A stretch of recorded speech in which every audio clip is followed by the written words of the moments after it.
विशा में 5वीं मुहर्रम हराम शहादत हज़रत इमाम ज़ैनुल आबिदीन के सिलसिले में अंजुमन गुलामान अहल बैत बिच्छा पर मातमी जुलूस पीरा बिच्छा सैयद गदा हुसैन शाह लतीफ़ी सैयद फिदा हुसैन शाह लतीफ़ी सैयद जराड़ शाह लतीफ़ी जिन जी अगवाणी में मौला करबला जे पिण मां हिकु वॾो मातमी जुलूस बरामद कयो वियो जेको टंडो आदम रोड तंबूरा चौक दरगाह चाड़ी खां थींदे दरगाह हज़रत शाह अब्दुल लतीफ़ भिटाए ते सेहन मुबारक में इख़्तिताम पज़ीर थियो, जंहिंमें ज़ुलजनाऊं से जूं ताबूत अलम पाक नहर कया विया। मातमी जुलूस में खंजर चाकू गुड़जन ऐं सेना ज़नी करे मौला सजाद अलैहिस्सलाम जी शहादत के पुरसो ॾिनो वियो।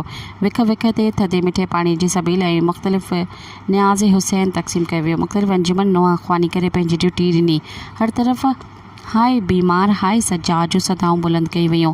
सिक्योरिटी जा इंतज़ाम सख़्त खां सख़्त कया विया। आख़िरी अंजुमन गुलामान अहल बैत पिछा पारां उलंदो पार पिण शाही करबला में न्याज़ हुसैन मोमिन अज़ादारनि तक़सीम कयो वियो। सब्सक्राइब कयो अवामी न्यूज़ HD खे ऐं ताज़ा तरीन ख़बरुनि लाइ ॾिसंदा रहो अवामी न्यूज़ HD।